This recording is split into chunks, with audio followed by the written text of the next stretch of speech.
கார்த்திகா, நிலா அப்புறம் பல்லவன் எல்லாருமே வந்து கோயில்ல வந்து சாமி கும்பிடுறாங்க. அப்போ வந்து கார்த்திகா வந்து அப்படியே வந்து மனமுருகி வேண்டிக்கிறாங்க. அத பார்த்து வந்து நிலா வந்து ரொம்ப வேண்டுதல் அதிகமா இருக்கும் போல் இருக்கே! வேற என்ன? கல்யாணம் ஆகணும் தான். எங்க வீட்டுக்கு வரணும் தான். என்னது கல்யாணம் ஆனா எதுக்கு உங்க வீட்டுக்கு வரணும்? அப்படின்னோனே, டேய் சும்மா இருக்க மாட்டியா பல்லவா? அப்படின்னு சொல்லிட்டு கேட்குறாங்க.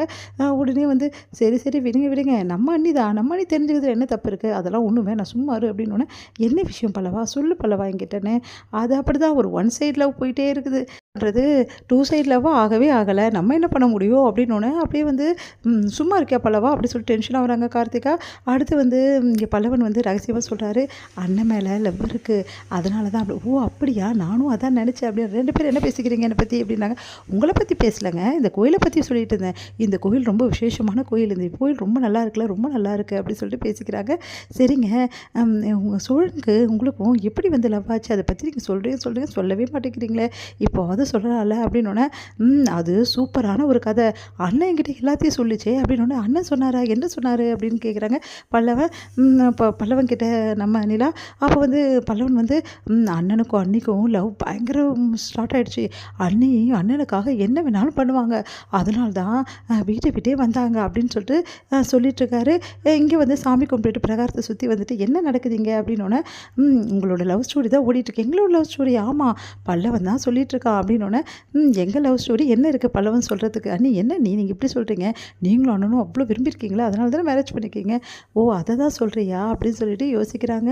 ஆமா நிலா, அண்ணன் உங்கள எப்படிலாம் லவ் பண்ணுச்சுன்னு எனக்கு தெரியும் நீ அப்படின்னோனே, ஒண்ணும் புரியாம நிலா யோசிக்கிறாங்க. இவங்க ஏதோ தப்பா புரிஞ்சிருக்காங்க அப்படின்னு சொல்லிட்டு. அடுத்து வந்து இங்க என்ன பண்றாங்க, வீட்ல எல்லாரும் ரொம்ப சந்தோஷமா பேசிட்டு இருக்காங்க. அப்ப கரெக்ட்டா அங்க வராரு சோழன். சோழன் வந்து நிலா கிட்ட வந்து எப்படியாவது இந்த கிஃப்ட்ட குடுத்துடணும் அப்படின்னு சொல்லிட்டு வந்துட்டு சந்தோஷமா வந்து நிலா கிட்ட குடுக்கறதுக்காக வரேன். நிலா உங்களுக்கு வந்து 2 சர்ப்ரைஸ் காத்துட்ருக்கு. என்ன சர்ப்ரைஸ் அப்படின்றாங்க. ஒண்ணு நாளைக்கு இன்டர்வியூ போறீங்க. இன்னொன்னு இந்த ட்ரெஸ் வந்து உங்களுக்காக கிஃப்ட் அப்படி சொல்லிட்டு குடுக்குறாங்க. உடனே வந்து ரொம்ப சந்தோஷமா அந்த கிஃப்ட்ட வாங்கி பார்க்குறேன். பார்த்தா அதில நைட்டி இருக்கு. ஏங்க நைட்டீஸ்லாம் நான் போட மாட்டேங்க. என்னங்க நீங்க இப்படி சொல்றீங்க? இந்த நைட்டி போடுவேன். இல்லங்க இந்த மாரி போட மாட்டேன். மேக்ஸி அந்த மாரி தான் போடுவேன். எனக்கு இது போட்டு அவ்வளோ பழக்கம் இல்ல. கம்ஃபர்டபுள் இருக்காதுங்க. ஏன்னா வீட்ல எல்லாம் இருக்காங்கல்ல. நான் நைட்டி போட்டிருந்தா நல்லா இருக்குமா? அது ரூம்ல மட்டும் தாங்க போடணும். ஹால்லலாம் போட்டுன்னு சுத்தினா நல்லா இருக்காதுங்க அப்படின்னோனே, ஐய்யய்யோ! இத பத்தி நான் யோசிக்கல. சரிங்க, இந்த ட்ரெஸ் உங்களுக்கு வேண்டாம். நான் உங்களுக்கு வேற வாங்கி தரேன். ஓகேவா? அப்படி சொல்லிட்டு வாங்கிக்கிறாரு. சாரிங்க அப்படின்னாங்க. பரவாயில்லங்க அப்படி சொல்லிட்டு சொல்றாங்க. இங்க வந்து என்ன பண்றாங்க, நிலாவும் வந்து சரிங்க நம்ம போலாமா இன்டர்வியூக்கு அப்படின்றாங்க. சரி போலாம் அப்படின்னு சொல்லிட்டு சொன்னோனே, அவங்க ஃப்ரெண்டு கிட்ட இன்டர்வியூ கிட்ட கூட்டின்னு போறாரு. அவங்க ஃப்ரெண்டு முதல்ல இன்டர்வியூ எடுக்க மாட்டாங்க. அப்புறம் நிலாவை பார்த்துட்டு சரின்னு சொல்லிட்டு எடுக்கிறாரு.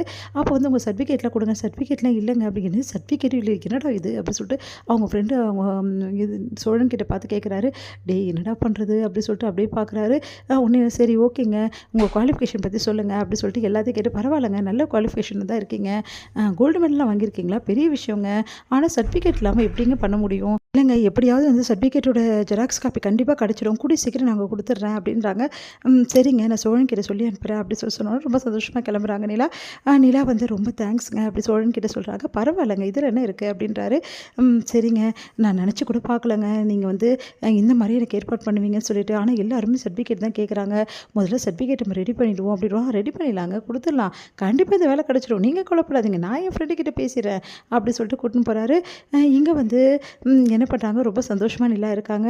அப்பா வேலை கிடச்சா எவ்வளோ நல்லாயிருக்கும் அப்படின்னு சொல்லிட்டு இங்கே சோழன் வந்து ஒரு கிஃப்ட் எடுத்துகிட்டு வராரு நிலாக்காக. வாங்கிட்டு வராரு. அந்த ட்ரெஸ்ஸை பார்த்துட்டு வந்து அவங்க அப்பா வந்து அவருக்கு தான் நினச்சிக்கிட்டு வந்து என்ன பண்ணுறாரு அவர் போட்டுட்டு வராரு. அதை பார்த்துட்டு எல்லாருமே சிரிக்கிறாங்க. நிலாவும் சிரிக்கிறாங்க. இதை பார்த்து சோழனுக்கு ரொம்ப கஷ்டமாக போயிடுது இப்படி பண்ணிட்டாருன்னு சொல்லிட்டு வருத்தப்படுறாங்க. நிலா வந்து உண்மையிலேயே அந்த ட்ரெஸ் நல்லா இருந்ததுன்னு சொல்லிட்டு சொல்கிறாங்க.